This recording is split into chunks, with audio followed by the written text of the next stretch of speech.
Okay.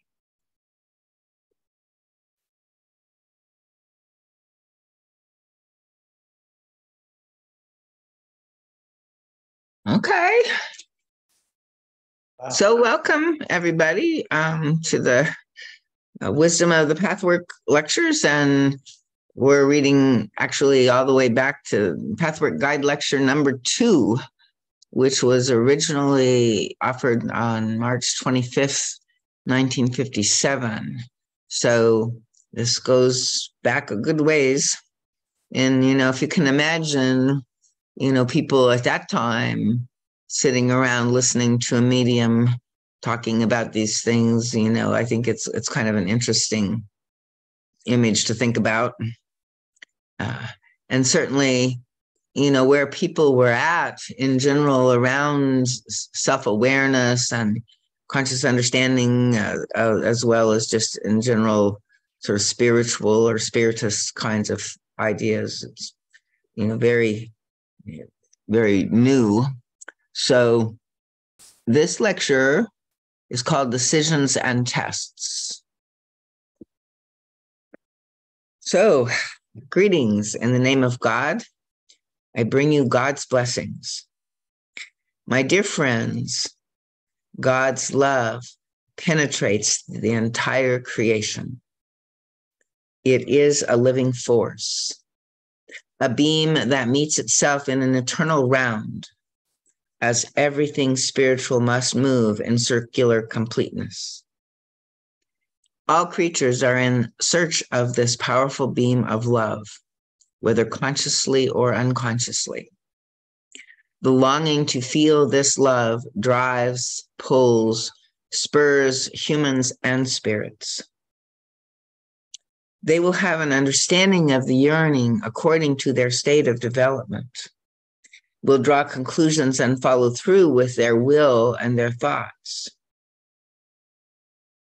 Or they will not interpret these feelings correctly and will follow this driving force and will allow this driving force to act through them and lead them into mistakes, not realizing the real nature of the feelings and the search. The person will look for false goals and false fulfillment.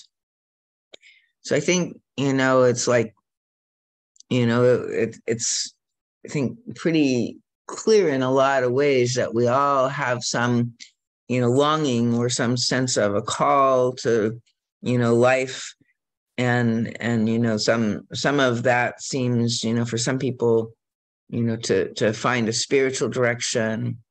And I think for other people, it's more through, materialism that people are looking. And I think that's what he's talking about, as a false goal and a false fulfillment. But still, many of us are still in the learning process, right? And we're not aware that, to me, it's very interesting that he's saying that what we're really ultimately seeking is God's love. And I think that that's really profound and really true. And when we actually kind of feel that, have some direct sense of that within our own being, I think it really is a shift in how the world, everything kind of feels to us anymore. It's like a real transformative, we think we might believe in God or have a notion of it, and that's one thing, but it's very different to know that God loves you. And I think that's kind of what he's talking about here. And that we're, searching for this connection to this love. And we don't always understand that that's what we're seeking, or we know, we're seeking love, but we're seeking it from other human beings, right? And it's truly beautiful to receive love from other human beings. But unless we have that kind of grounded sense of our own value and the love that, God has for us, as well as our love for God, there's a kind of a misplaced, aspect of it that can lead us into missteps. So he says that when we, have reached a stage of development where we really understand these feelings of longing are, connected to our connection with God, our need for that connection with God, we have taken a great step. And they will also know in what direction to go. Thus, there will be fewer errors and misunderstandings about one's own soul forces, and their messages will be translated correctly. The love for God, the longing for God is the driving force in every human being. So, here it's like our love for God, and that, is also, so huge inside of us, and then that longing for God's love for us. Even those who have not yet found God or who believe that they do not believe in God harbor these strong currents in their soul. Those who experience a complete turnabout in their spiritual development and recognize God in consciousness enter into a new life. This can happen within one and the same incarnation. Whoever steps through this door will already live in a much lighter world, yet there are many more gates to pass through. Any comments? Not yet. Okay. Most people find life on this earth incomprehensible. They cannot recognize its meaning and purpose because they only see through their physical eyes. The contact with their spiritual eyes has not yet been established. Therefore, everything seems meaningless. Their sorrows, their trials, their loneliness. But when you understand that this life is one of many learning periods, one link in a long chain, you will at first sense and later comprehend more and more fully the connections. Then your goal will no longer be immediate happiness through the fulfillment of every single wish in this existence. You will instead direct your vision toward the whole. Thus you can bear the deprivations of this life, and thus you can pass the tests and fulfill the conditions necessary to enter a higher state of existence, a permanent happiness that cannot be taken away by any outside force. So I think this is, also like really important. A lot of times, we have like, the ego story, like, well, we failed at this or this happened and it was that person's fault or, whatever. And when we, go through life sort of feeling like just a billiard ball of, outside causality and don't recognize somehow, that it's like what is unfolding is really meaningful, right? Meaningful from our soul's deep level. And it's a learning period. And so, we're unique in what we're encountering. It doesn't help to compare with anybody else.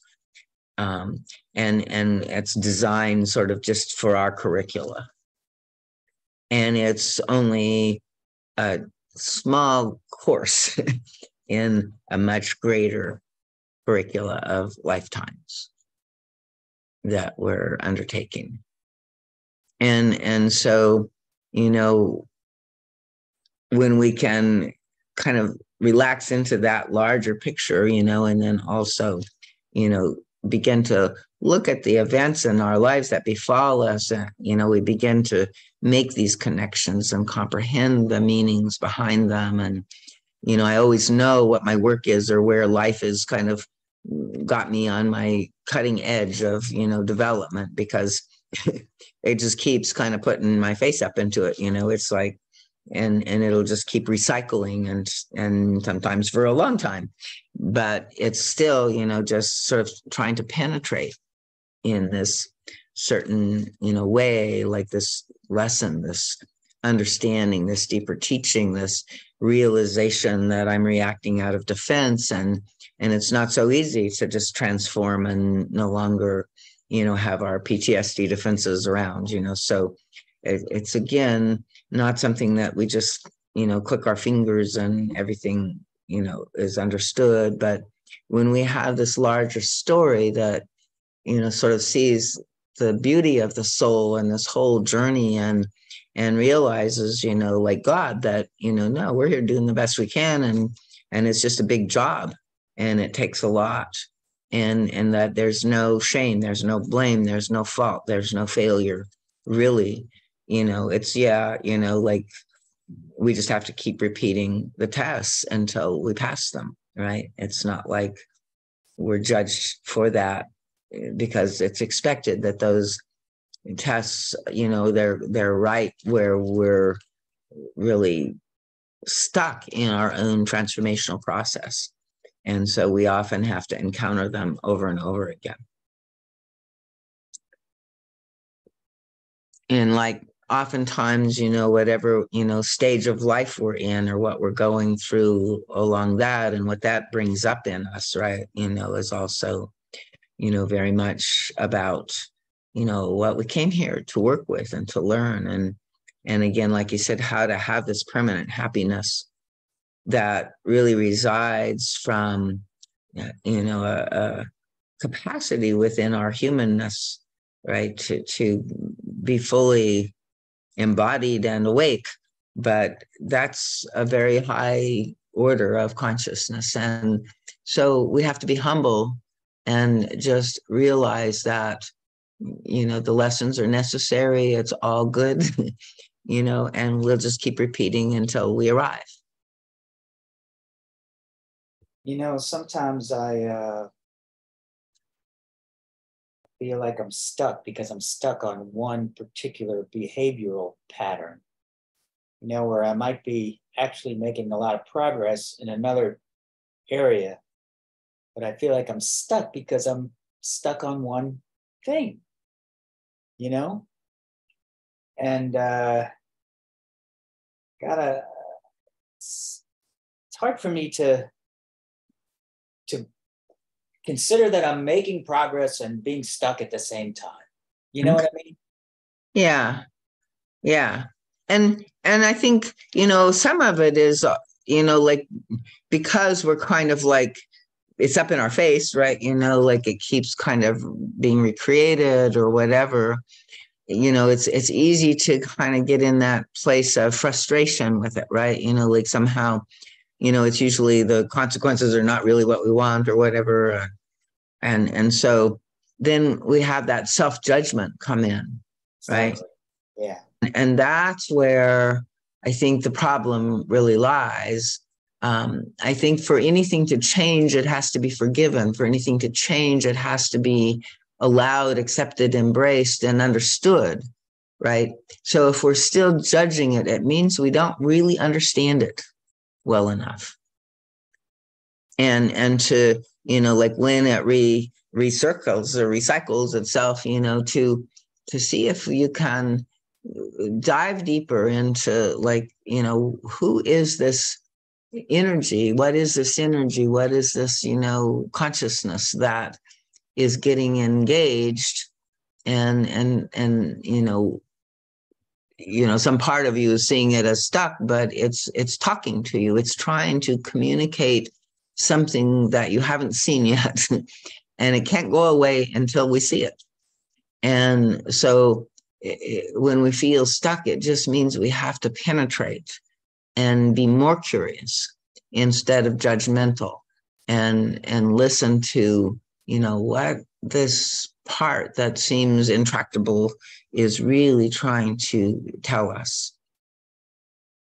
So a lot of times I also find that, going into the electromagnetic field, the energy bodies, the feelings, sensations, we've talked about that before a little bit, rather than just the stories we know, because like the stories we know about it, that's good. We can see our images, or we can, but oftentimes that's what we've already known or learned. And it's in the unconscious, which is in the body, in the energies, in the feelings, that, we can learn something new that can be useful, right? And so a lot of times when I'm working with some negative, irretractable part, it's like I'll get to a point where I find sort of what its original suffering was before it got to that defense. Mm. And Yeah. in seeing, and seeing why it goes to that defense and what it's trying to protect kind of opens my heart, gives me compassion. And also, I can recognize from that place why it doesn't work and what else might be better, right? So then I can ally with it instead of judge it and try to, be just frustrated with it. Yeah. What I've been thinking about a lot lately is the concept because for me, it's a concept, it's not even a practice. Self-love. Self-love seems like, to me, such an abstract concept for my psyche to wrap around. You know what I mean? It's like, I think I couldn't honestly tell you what self-love looks like or feels like or sounds like, you and know? exactly. And so much, I mean, so much of our understanding is like conceptual like that, and we don't really know it. And sometimes we even have some sense conceptually of knowing it, but it's like there is this. So, it's good that you even know that you don't know it, right? Because like that's a step in that direction. But it's kind of like that is something to ponder, that it in fact is a real inner, like let me try this, like, that you have a part of you that judges yourself, right? So there's this action that you have where you split yourself into two, and one part is not loving the other part, right? And so it's kind of like to play with it, at least in some degree, as like, well, if I can have a part that doesn't love me, can I awaken a higher self part or a more compassionate part in me that can at least feel neutral or somewhat positive towards myself, and it may not be deep self-love, but it's like we begin to play with how, if we how much we're like in an opposite state of that. We're like always ragging on ourselves, we're never supporting ourselves, we're always negative towards ourselves, and that there is a debilitation in that, a limitation that prevents and precludes us from growing and learning when we're continually sort of stomping and harassing and beating on the living part of us that oftentimes is the inner child, right? Or the primitive feelings, or the all of that.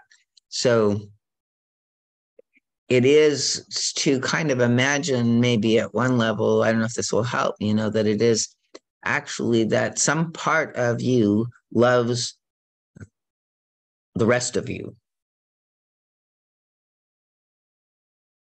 And then, maybe you find a place that, says, I'll never love myself. I mean, I remember hitting that place a lot. We have our idealized self-image that feels like somehow it has to punish and judge and reject and drive us, or we won't learn or grow or something, like, so it's in fear, right? And it feels like it has to, it can't love us, so it can't be that part.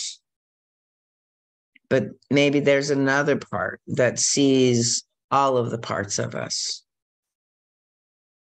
and understanding, like this complex of, struggle, of difficulty, of doing the best we can. Also understanding how, we've tried, how much we have given our best in many instances, right?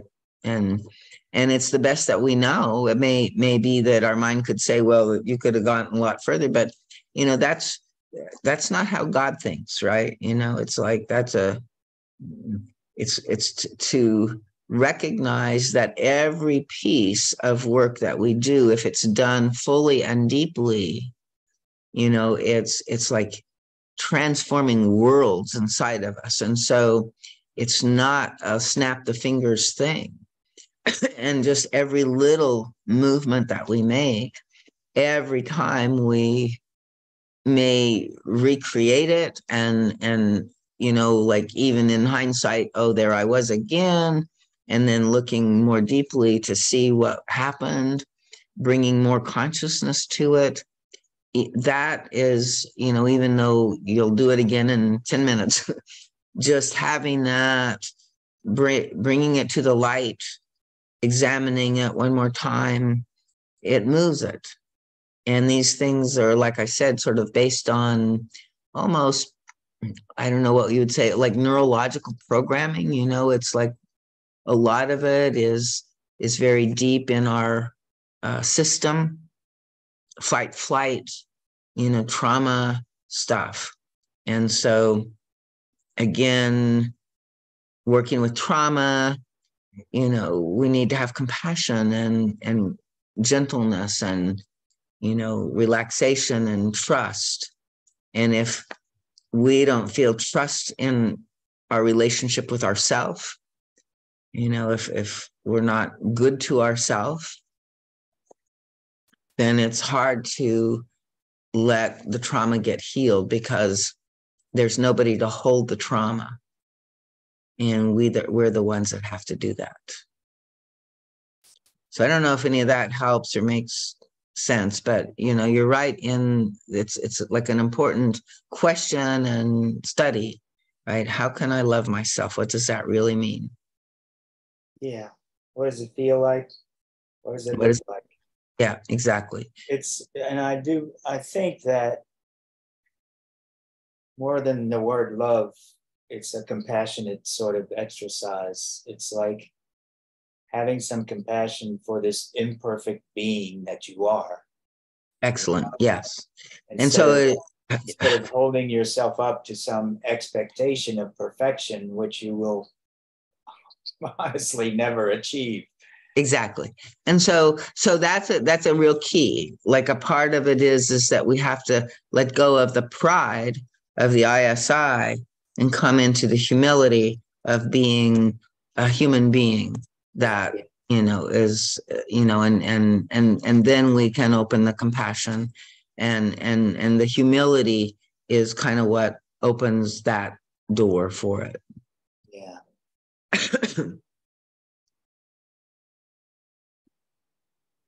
So, and this is all, definitely, major parts of the movement, of the transformation, of the work that, the guide is pointing to. And are there some lectures on self-love? There are some lectures on it, but he approaches it in a slightly different way than that. I think I see it, like in the lectures, but I don't know that I've ever seen a lecture. There's one on self-love for sure. And there's a couple of them, self-esteem, other things like that, that are, but he, as usual, has different angles that he approaches them from. And this one, to me, I find it mostly, like where he's really talking about, the idealized self-image and, how, we are always in the perfectionism, but I don't know that I've seen a lot of, like this, way of, for some reason, I think Eva was German. I don't know, because she's always a little bit, like kind of, I don't see a lot of the heart container. Now, it was very interesting to me because I used to, read the lectures in my mind and hear this, very, very, angry or kind of critical, guide talking through these lectures, Right. and then one day I heard somebody else reading them from a very, other place, and they sounded very loving, and there was some truth, and sometimes it was kind of hitting hard, but it wasn't like this kind of judgmental stuff. Mm. And so that was useful for me because I began to realize how much in my own voice I have this, thing. And, the God's voice, that the guide's voice, that Spirit's voice doesn't speak like that. The higher self voice doesn't speak like that. And, there's a kind of basic respect and love and everything that is really given. And there's a lot of alignment with truth and a lot of confrontation of sort of the ways that we can get pulled off of that. But I think it's our own internal self-judgment that kind of comes out in the lectures and makes us feel uncomfortable with the way that he's expressing these truths sometimes. And again, it feels like when you have more self-compassion or this larger way of holding your work and yourself and life in general, and like then you can read these and they're softer and they're sometimes challenging, but they're never critical. May sound strange, but I mean, God has to possess a whole lot more self-love than we do, because after all, he created this whole mess. Exactly. It's like, I think in those cosmology lectures, it's like, he gave us free will, right? Yeah. And that was a gift, but with it came the awareness that, we could use it to miscreate, or to, not align with that, larger divine sphere. And so, but again, the beauty of that is like, like in that lecture, he says, well, after the fall, well, when they return, they'll be better gods than before. There's this understanding that, by losing ourselves and knowing that the plan of salvation is in place, that eventually we have to find ourselves again.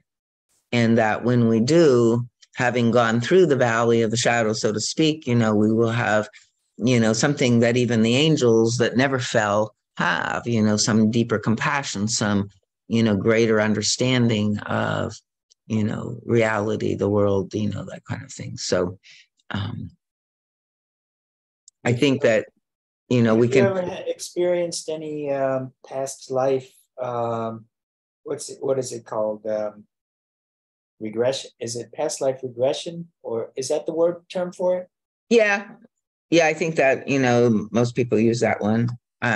Personally, I have, I'm not very hypnotizable, and I don't have visual memory or anything like that. So, I have some senses of, some issues that probably carried over from another lifetime. And, there's this psychologist that talks about, well, just take the issue, take the feeling, that's there, and imagine it in another lifetime, because even that could be accurate. And even that, like gives you a larger context and a bigger story to explore and work with, and so like you can often take, these difficulties in this life and sort of like projected it back into the past and imagine another story about how you first got that way or something like that. And it can be interesting in that. But yeah, I don't have like real clear, obvious past life memory types of things. The guide says it's not really that necessary. It's all in this lifetime. Right. No, I know he said that. Why do you ask? I'm just curious, I mean, I think the closest thing I ever came to having a past life regression was a dream where I got stabbed through the heart with a sword. And when I told somebody about it, they were like, oh man, that's past life stuff, because, why would I dream that I got stabbed through the heart with a sword if it didn't actually happen at some point in my incarnations? But I don't know. Who knows, really? Yeah, and I mean, and yeah, I mean, it very likely, could have been, and oftentimes they're like, I mean, it might have been in battle, or whatever, but it also probably is reflective of some other kind of heartbreak, right? That happened maybe in the context of, the larger political situation, or maybe it, is again metaphorical, right? Yeah, metaphorical. Yeah, possibly. Hard to say. But yeah, it's like the main thing is like, we can kind of, like the guide says, we have a life. We brought in gifts. We came in to grow into fullness and to offer something to the world, right? But we also came in with a personal task, which was around bringing in some piece of darkness. And again, it's in service of God. It's in service of life, no differently than bringing our gifts into the world, right? That we brought in a piece of darkness because the guide is saying that on the planet, in this material plane where there's the duality, that it has a certain capacity to really work with our stuck places and our misconceptions and our and rewrite the stories, right, where for some reason in the astral it's harder to do that.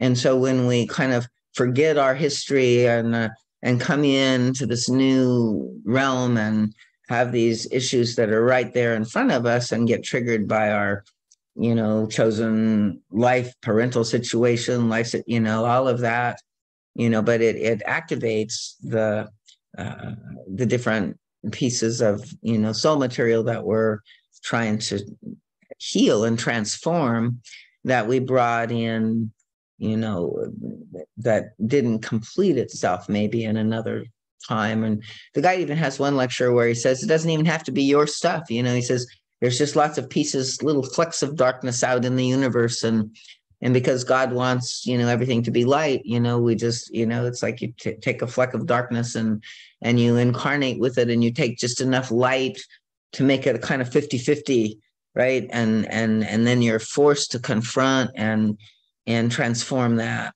piece of darkness with your own light. And so that's kind of like this ongoing evolutionary process from the soul level as well. Yeah.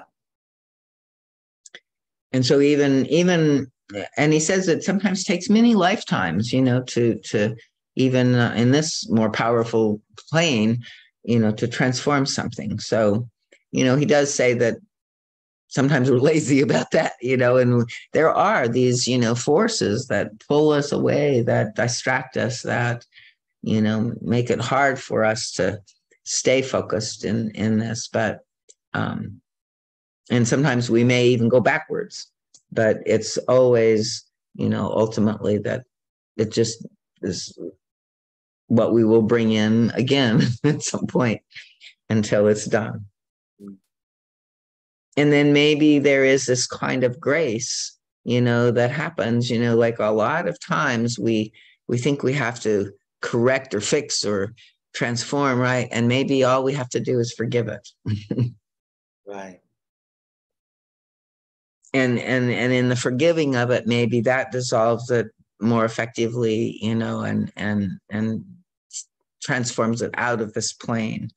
So, a lot of, I think our kind of history, and somebody else is coming in. Let's see. Really? I think, I'm not sure. Oh, yes, there it is. This is a friend of mine, Gabby, coming in. So she's. Okay.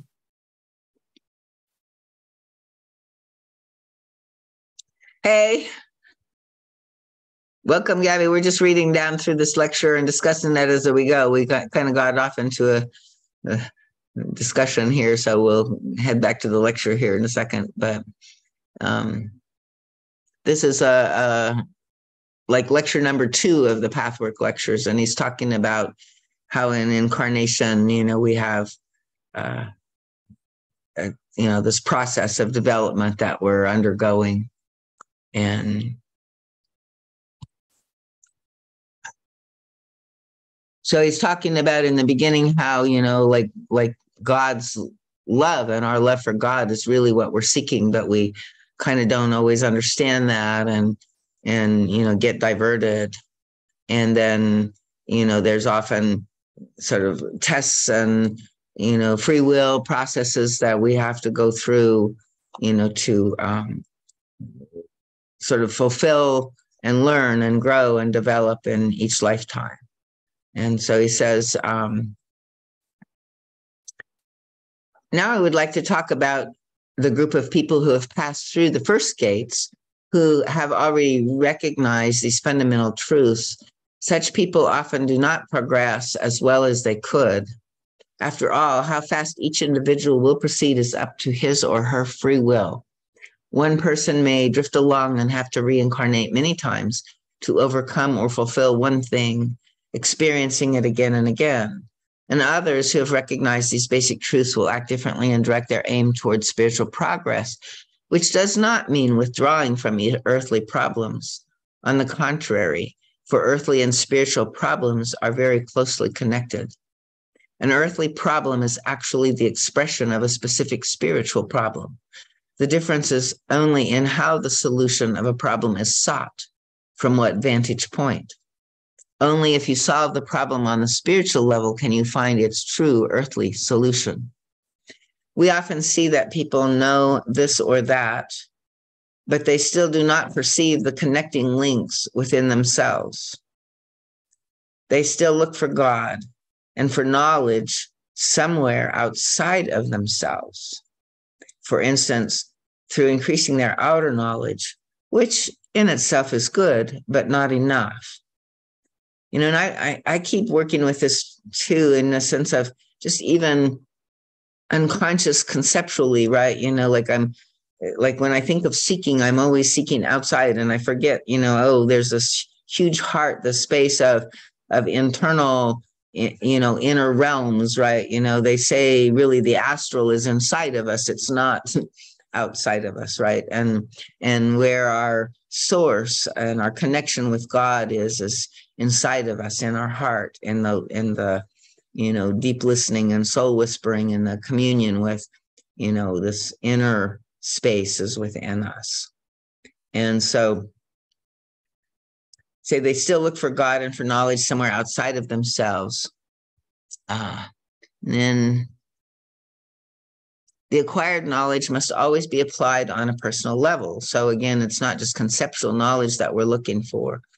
We have to bring it in and you know, make it real, work with it in our feelings, integrate it, digest, evaluate, so that harmony is established. And harmony is a feeling sense, is a, you know, is an energetic thing. And so it's not just a conceptual reality. And so like we have to maybe understand something. We were talking earlier about, you know, like the concept of self-love, and we may, you know that has some kind of meaning, but what does that really mean within ourselves, right? You know, and so this is where we have to begin to seek, you know, not just a mental understanding, but an embodied state of understanding. And to achieve true progress, we have to grow both sides.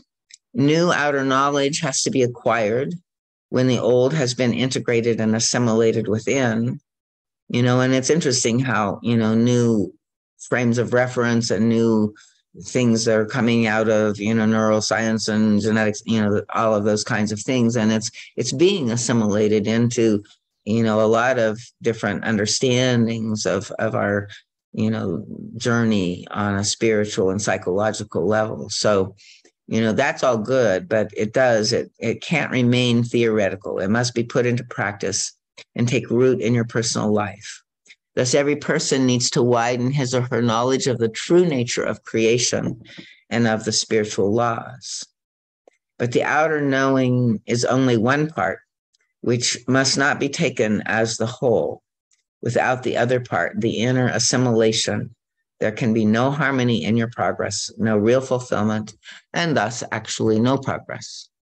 You have to get acquainted with yourself, attend to yourself, examine yourself, and acquire the discipline to overcome the resistance, which is difficult at the beginning. You have to observe all your notions about yourself, those which flatter you and those which, you know, put you down, really. You know, you have to, you know, look at and revise everything that you think or believe. This work is something special, something different for each one of us. And yet most of it has similar themes, can even be the same work that we're all doing individually. When we talk about spiritual progress of a human being, though, we mean something very individual for each one. And you, my dear ones, should search yourself and ask, what hidden part of me still does not react according to soul reality, the spiritual laws, even if only on a subtle inner level? Where do I lack clarity about certain things in myself? So, and for most of us, like there's quite a major realm, that still does not react according to soul reality in the way that we might understand ultimate spiritual laws, right? And again, if we did, if we always reacted, I think we would probably be considered in Christed, enlightened, like, we would have, completely gone back to God at some level, right? So again, the ladder is a little bit high, and we just have to keep humbly doing the work to see what's before us, and what's the next step and what's the next step. So such self-examination should go on at all times. And then you will be able to slowly eliminate that which is not yet right within you so that you become happier. You have to be clear about what obstacles are in you, and to gain clarity, you need inner search and also true inner will and effort. For if you lack happiness in any area, you can be sure that that lack is connected with a specific inner block. Were your wishes simply granted without your first eliminating the inner obstacles, that could never make you really happy. You could not build lasting happiness. It would have to dissolve. So only when you have established inner harmony, a relationship to God in which his laws are accomplished within you, is your soul mature enough to encompass happiness. People often wonder about communication with God's world. Yes, they say, I can't quite believe. Now, let me pause here. So he's kind of getting into another topic a little bit. So any comment or question about what we just read?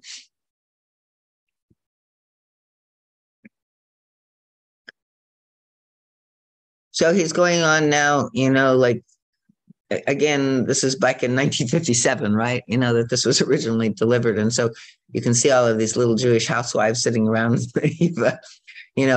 and talking about, communication with God's world, right?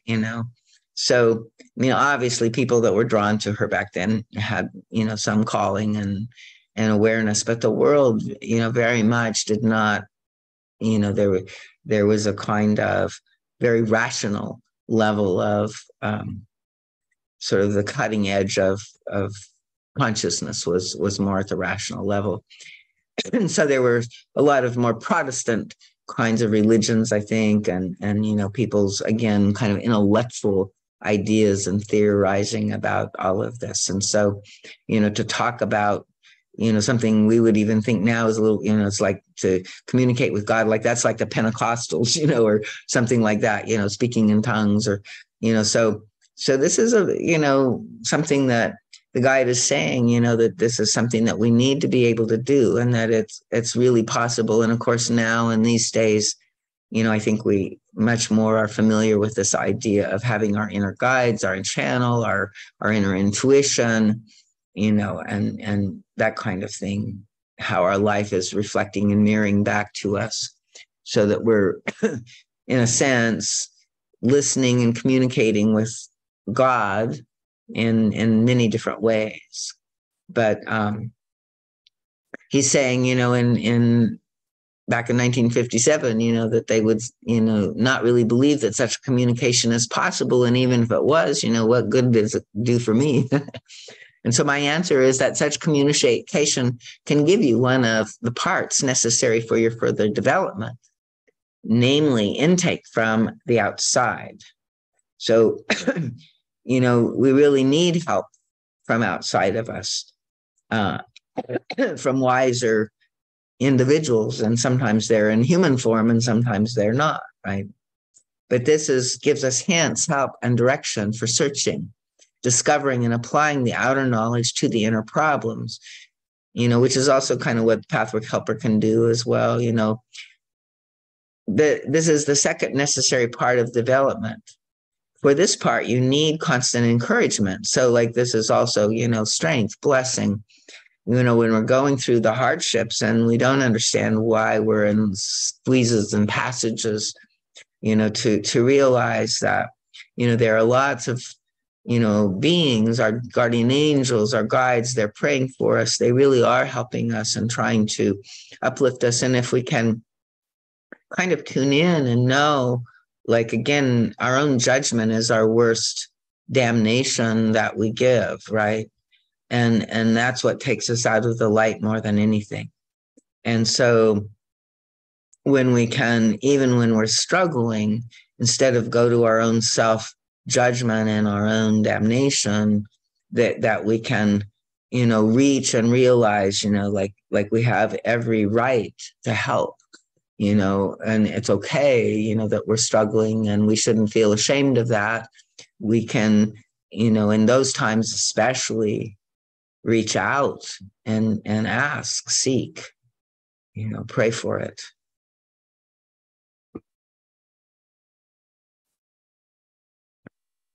And he says even that can be given through spirit communication, and they, we might even feel some unusual sort of moment of upliftment, or, something comes to us, unexpectedly in a way that helps us.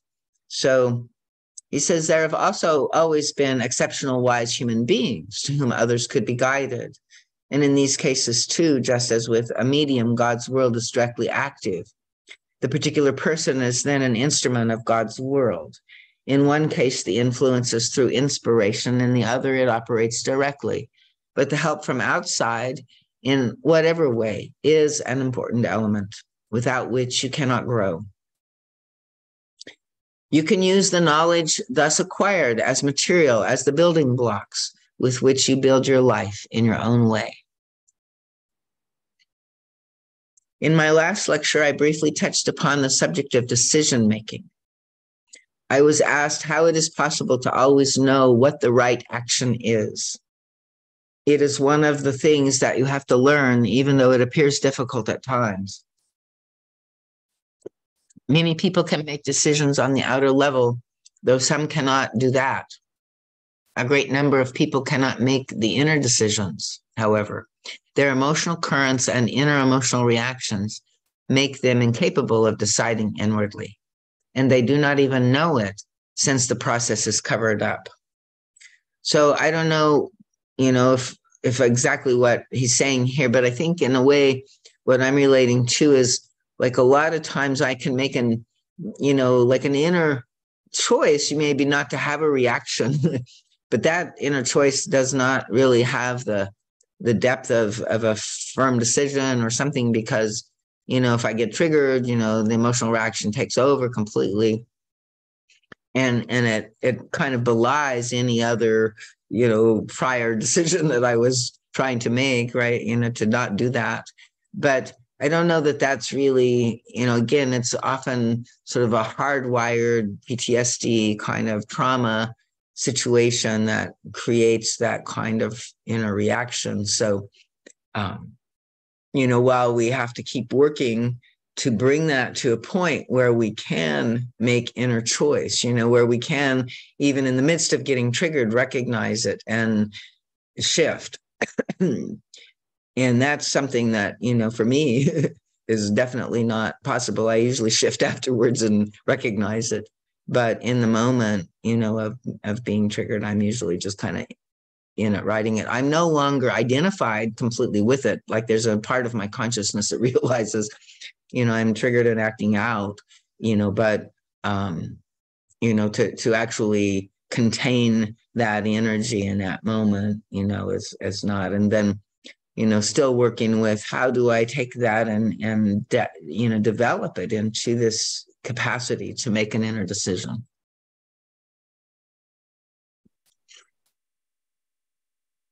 And he's saying that the emotional currents and inner emotional reactions make us incapable of deciding inwardly. And we don't understand because often the process is covered up and we think we're, sort of doing that.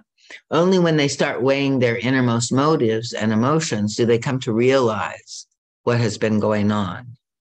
And then you can begin to make inner decisions. So it's kind of like until you understand, what your reactions are really saying, and where they're coming from and what's happening, you can't really be in command of your own inner choices. So the inability to make inner decisions expresses itself not only in problems that seem to have directly to do with other people, but more so in one's inner attitudes, feelings, and reactions. So that's where, it's like the guide says in another place, like things like choosing to, love, that's not, it's like love is a spontaneous soul movement. It's not under the command of the outer will, right? So, we can't necessarily choose our feelings and our inner attitudes and reactions and implement them with the outer will. We have to work in a slightly different way that he gives us to transform and work with that. And then he says, those who will not make a decision are often the same who most sincerely strive to follow their soul's yearning. Although they truly want to do what is right and just, they shy away from doing something because it may not please God. So we can have ideas about, what's right and wrong, and often it's not even true. They're afraid of doing wrong, so they don't do anything. They don't understand that by not making a decision, they also make a decision. The world and what you call time never stands still. Everything is in the stream of life. And whatever you do, including not doing anything, must have consequence. When you shy away from making a decision, it means you have not yet found the key to your soul. You live, possibly without being aware of it, in fear. You do not take command of your ship, believing and hoping again unconsciously that God or fate will make the decision for you. Once in a while, this may even happen, but in general, God's world is not permitted to interfere, since one of the things you have to learn is to take responsibility for your decisions. You have to learn to pierce the dark cloud which obscures the truth and creates confusion. You must do so by your own inner effort, by your personal spiritual endeavor, and by your increasing self-awareness. So I want to back up here a little and just, talk about, in a way, like when, we don't take command of the ship, and in a way we're, kind of trusting life. I find that there's a balance in this, and that sometimes, again, in our outer will-based egoic world, we're constantly striving and driving towards, our decisions and, manifesting and choosing. And I don't know, in my own journey, I keep seeing that like it's a communication with life in any given moment, and also that life is supporting us and challenging us and working with us. So it always does kind of feel interactive to me, not like I'm waiting on God or fate to do it for me, right? But that the dynamics of whatever is happening is like part of meeting God and meeting fate, right? And then if I face and feel what's truly there, instead of denying or avoiding or defending against it, then in being present to it, I'm also present in the moment to the wisdom of God, through these ways that God's guidance comes to us.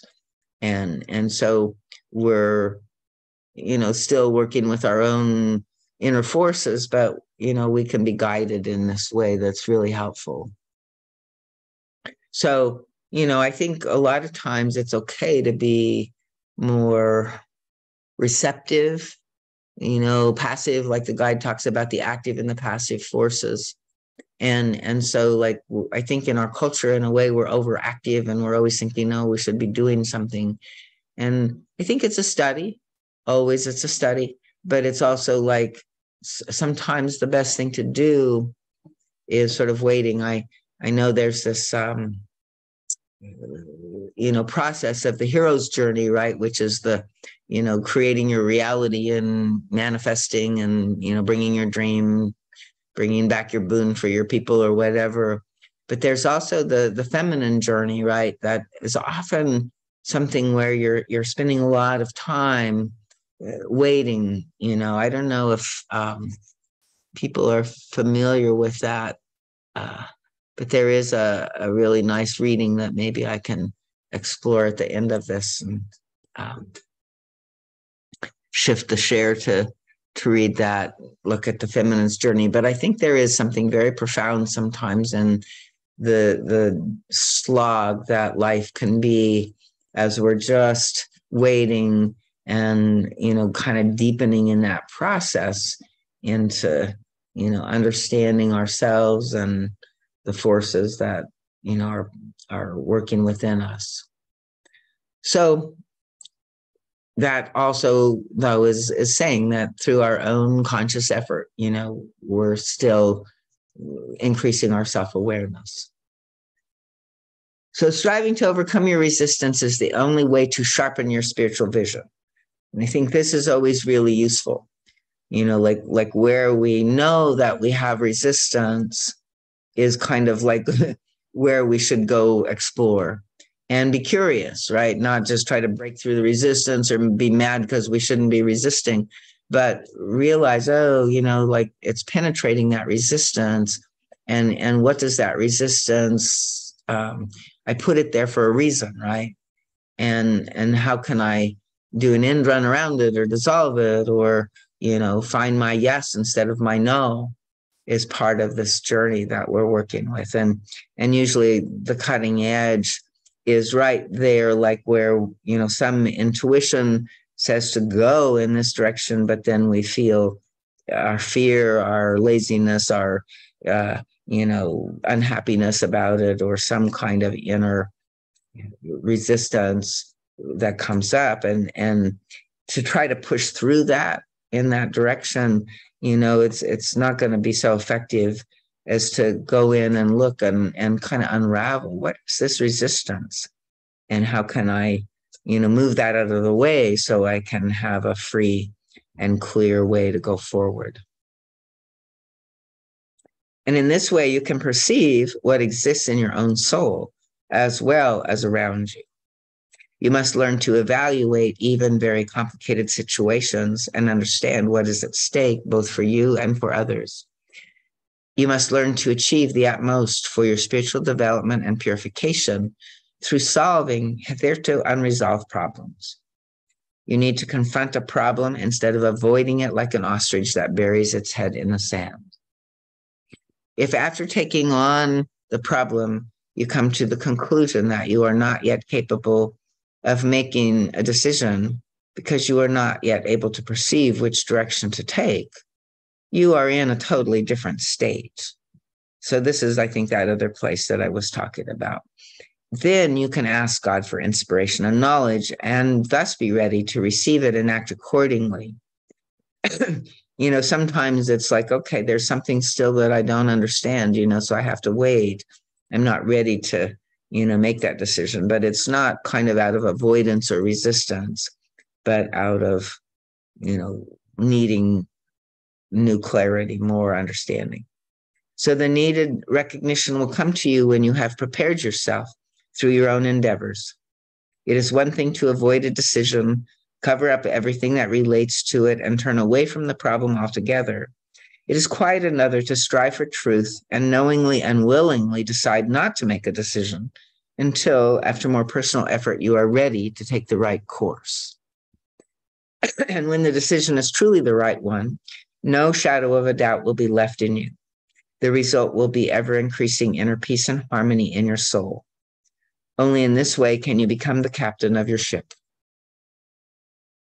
You can recognize the pure truth of a situation and know what the right action must be for you, but only if you discard all self-flattering disguises, everything that nourishes complacency and lures you toward the road of least resistance. When people live their whole lives avoiding decisions, reactions and chain reactions will ensue. A spiritual form is created which will make it even more difficult in the next life to disentangle the knots and learn to make decisions. Therefore, you who receive these words should contemplate them well. Understand that avoiding decisions will cause great harm, not only in the spiritual, but also in purely earthly matters. This is so even from the point of view of your selfish ego, as you will see once you go beyond your short-sightedness. You must build your own happiness by following the spiritual laws to the full. Without this decision, there can be no benefit.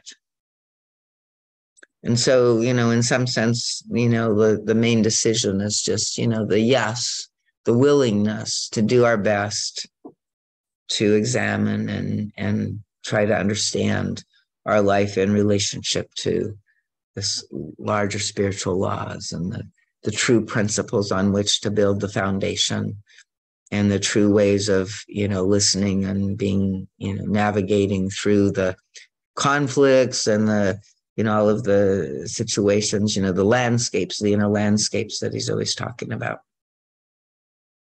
So then he has a few Q&As that are sort of in the beginning. A lot of these lectures are sort of about the spiritual world. And this lecture is even way before he gives the cosmology lecture about Lucifer and all of the other souls and that kind of stuff. But it's a kind of an interesting but different topic here. So any comments or anything that we want to do before we leave the main body of the lecture?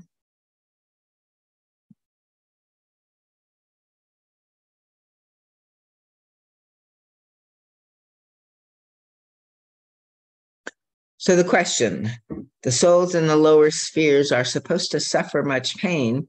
How is it then that Lucifer, who is the worst of all evil spirits, does not seem to suffer? Is this just? Answer, you human beings always think that there is nothing worse than pain, yet there is something worse, namely the stage before a soul is able to feel pain. When you feel pain, you are already a step closer to God. I should like to explain this to you so that you can sense the magnificence of creation and see how the dark forces must ultimately play into God's hands. I will give you this example. Lucifer has his henchmen. In his realm, too, there is a hierarchy of very powerful and less powerful beings. If such a powerful henchman fails to fulfill a task that has been assigned to him, possibly to deter a human being from following his path to God, because the human being used his free will to resist temptation, he will lose more and more of his power until he himself will be tortured by his fellow evil spirits. And he who finds himself in extreme pain must come closer to God, since it is then that his need for God is greatest. Thus, the lower he sinks in the dark spheres, the higher he actually rises. The further removed he is from pain, the greater the inner disharmony. And Lucifer is in the greatest disharmony. The greater the disharmony, the more strongly the inner currents will need to harmonize. This continues until such beings reach the point where they can increase their inner harmony even without pain. Later, the overcoming of various resistances will replace the pain until eventually not even the struggle against resistance will be necessary. All of you can get an inkling of this process when you remember how much closer to inner harmony you are when you experience clean pain than when you are not really in pain, but feel upset, rebellious, and torn in many directions. possessed by very disharmonious feelings. Therefore, the more the laws of God extend their influence, the fewer henchmen will Lucifer eventually have. So I don't know if that, could you follow that? I'm thinking, in a way, like, especially this last paragraph, right? Where when we're in clean pain, it's a different kind of feeling than when we are upset, rebellious, conflicted. And so, I think in a way, a lot of times when we're struggling in those conflicted states, in the pathwork, a lot of the work is trying to like drop ourselves down below all of those layers of rebelliousness and defense and conflict into just the simple truth of some hurt, some loss, some suffering that, we are resistant. And so it's, I think in general, a good example in our own work, of how this true, simple pain allows us to be closer to God. And when we're there, we're also feeling, like he would be holding us. Whereas when we're in rebellion or conflict or, struggle in other ways, we know inside of ourselves, that, we're sort of resistant. And so we can't feel the blessing, the love, the presence of God trying to hold and help us. So does that make sense?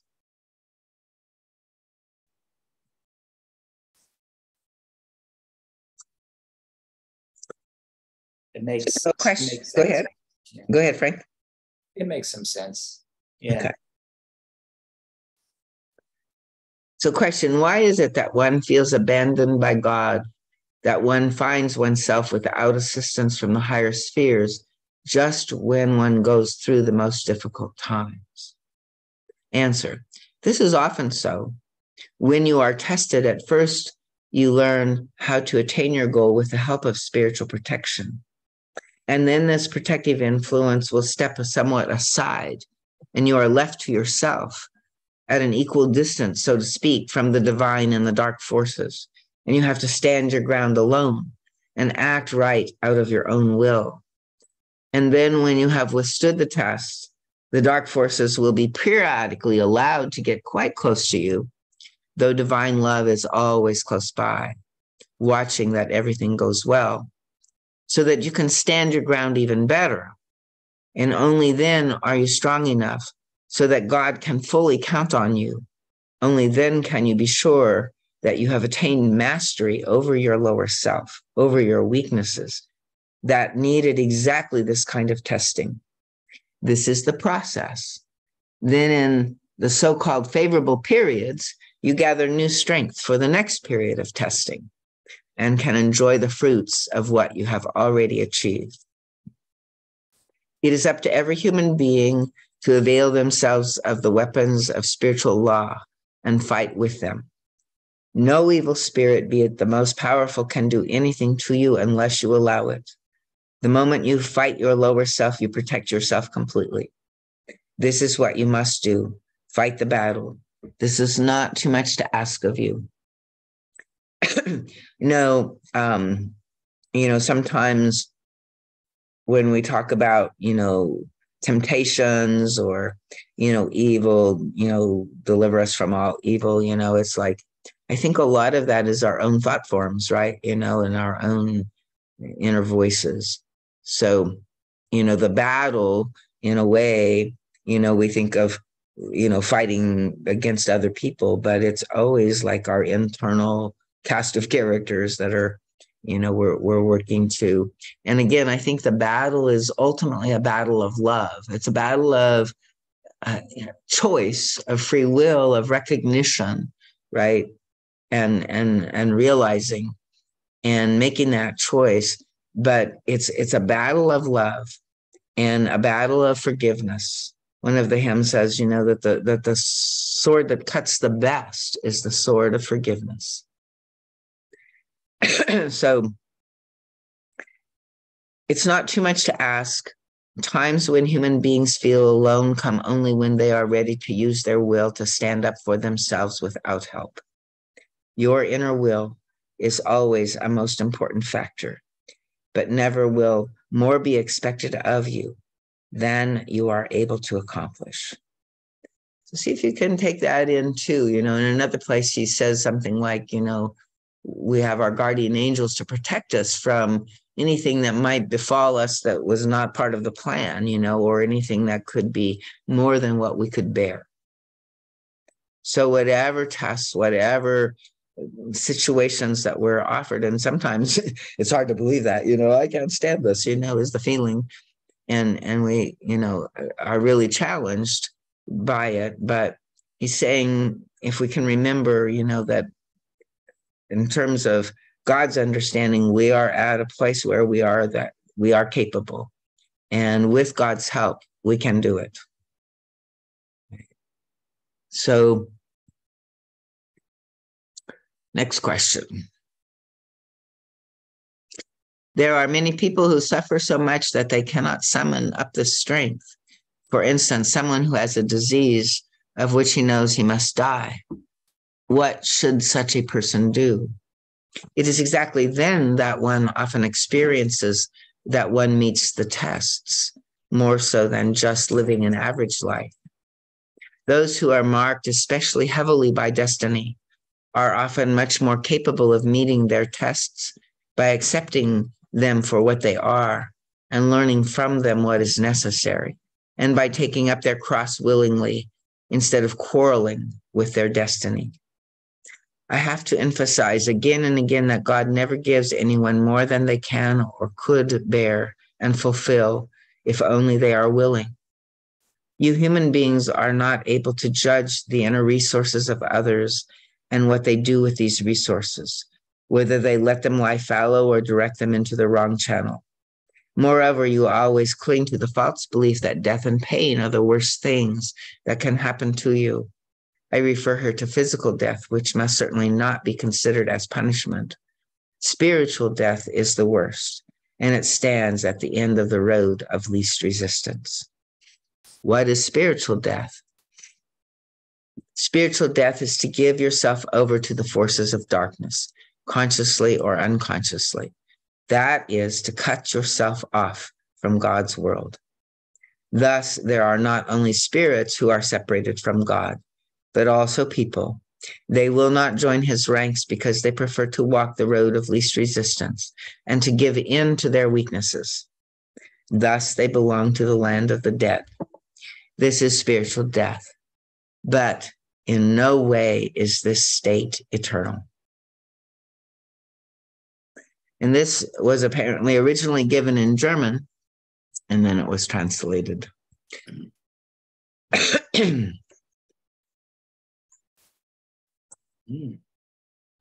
So I'm going to stop the share and maybe see if I can go find this one feminine journey.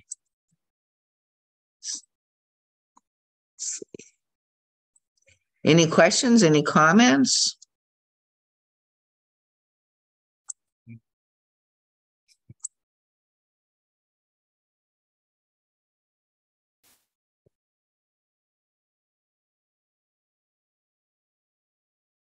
So here it is.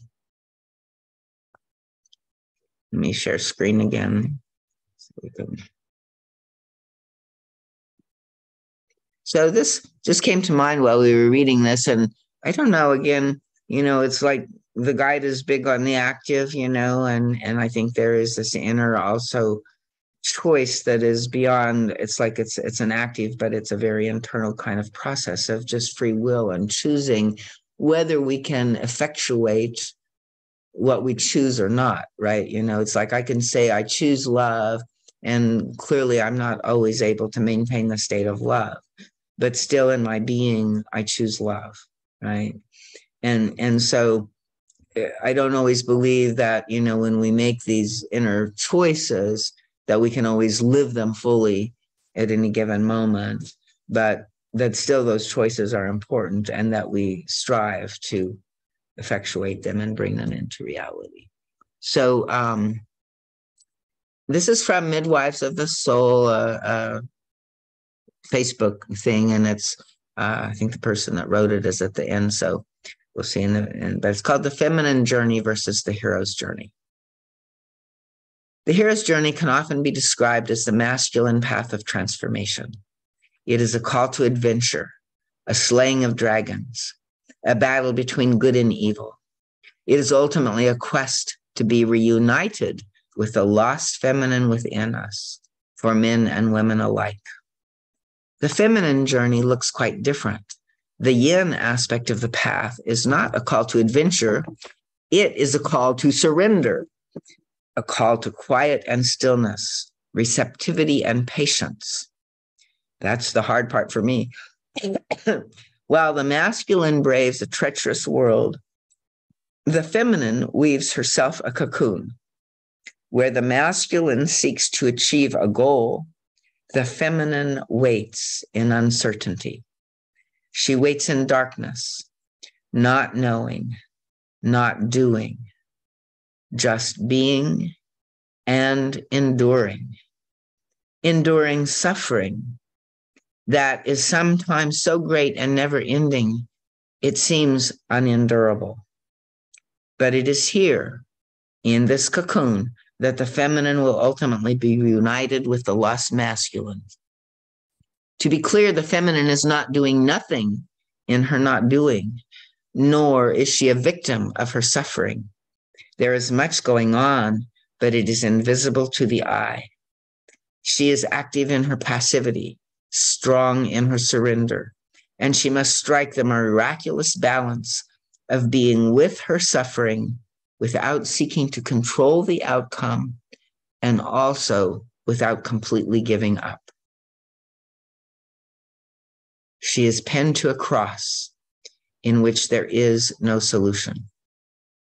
Her task is to bear the heavy tension and submit to the eternal injustice that befell her, until hopefully, maybe one day, grace comes from deep within and all around, and the cross is reconciled. But day after day she waits, often hidden away, usually in solitude. How long can this possibly last? It could be years. There is no end in sight. And the possibility that it will never end is part of what brings her to her knees. She realizes finally that she is not in charge here. She cannot incubate this egg of potential on her own. She must hand it over to the Great Mother. It is she who holds our fate in her hands. It is she who we must entrust our lives to. It is she who teaches us just how much control we do not have, how much we truly do. And unlike the epic battles of the hero's journey, the feminine's task in myths and fairy tales are tedious, time-consuming, take commitment, seem trivial, and require the help of animals and magic. There are no dragons to slay, but rather beans to sort, stinging nettle to weave, straw to spin into gold.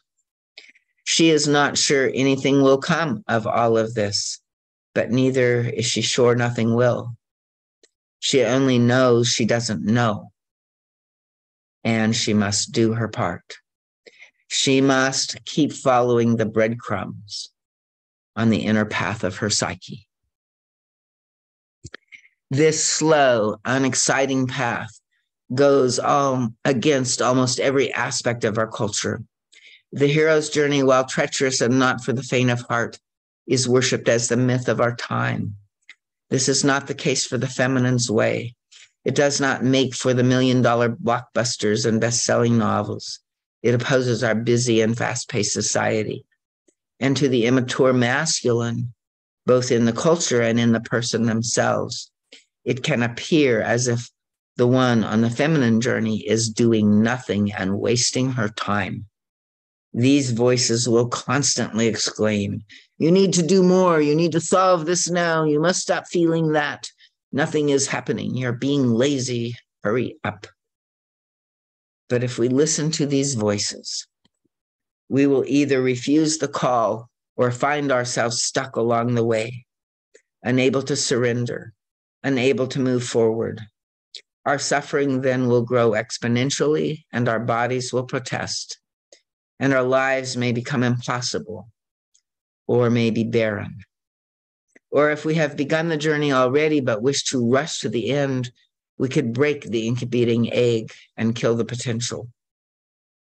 One of the keys on this path is to teach the masculine within to be a comforting and illuminating companion in the darkness, rather than an obstacle. When the masculine learns to honor and help the way of the feminine, the resistance melts, the way unfolds, and the union draws nearer.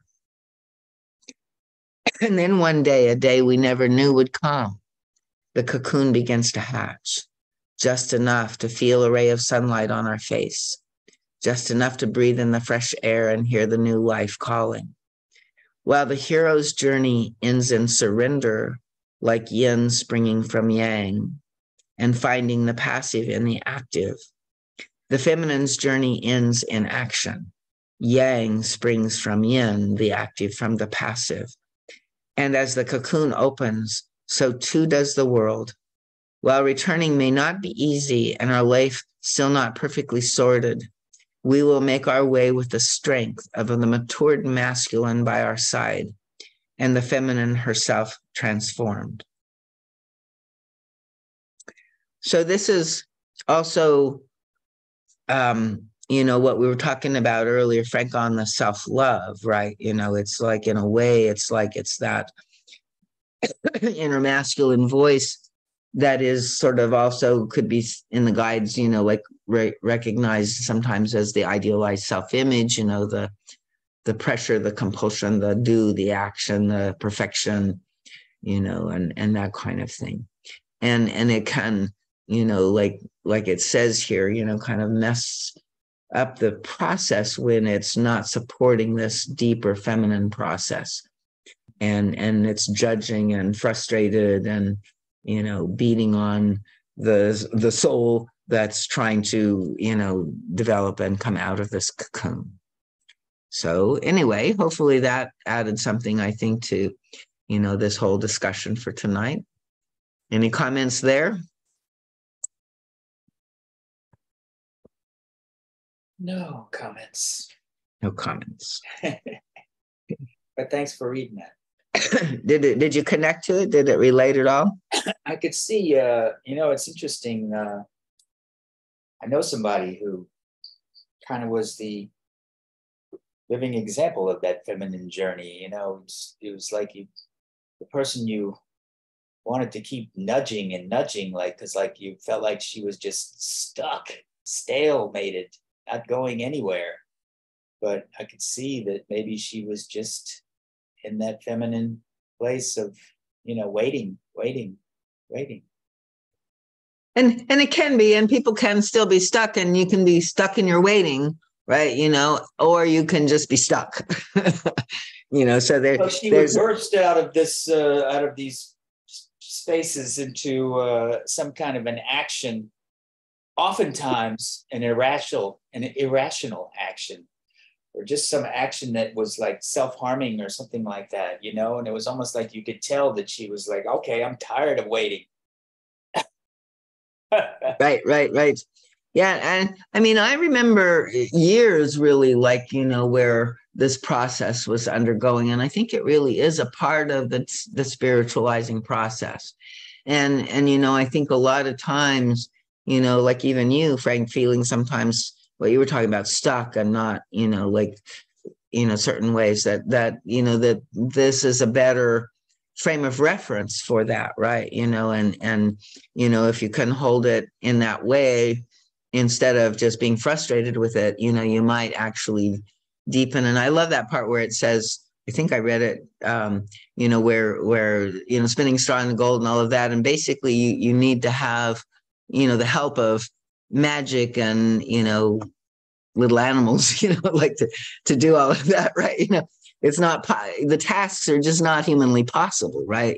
So without somehow the magic of the divine, of the guidance, of the, of the blessings of help that come our way in amazing ways that we don't even, anticipate, that we wouldn't be able to, move through all of this as well. So, I think it's a good, balance and a way that a lot of times we forget, that we're still on the path, we're still in the midst of the journey, even when nothing seems to be happening. Or we're stuck in one place or dead in the water, so to speak. Okay. Thank you, Darlene. Yeah. Thanks, everybody. Good night. See you in a couple of weeks. Good night.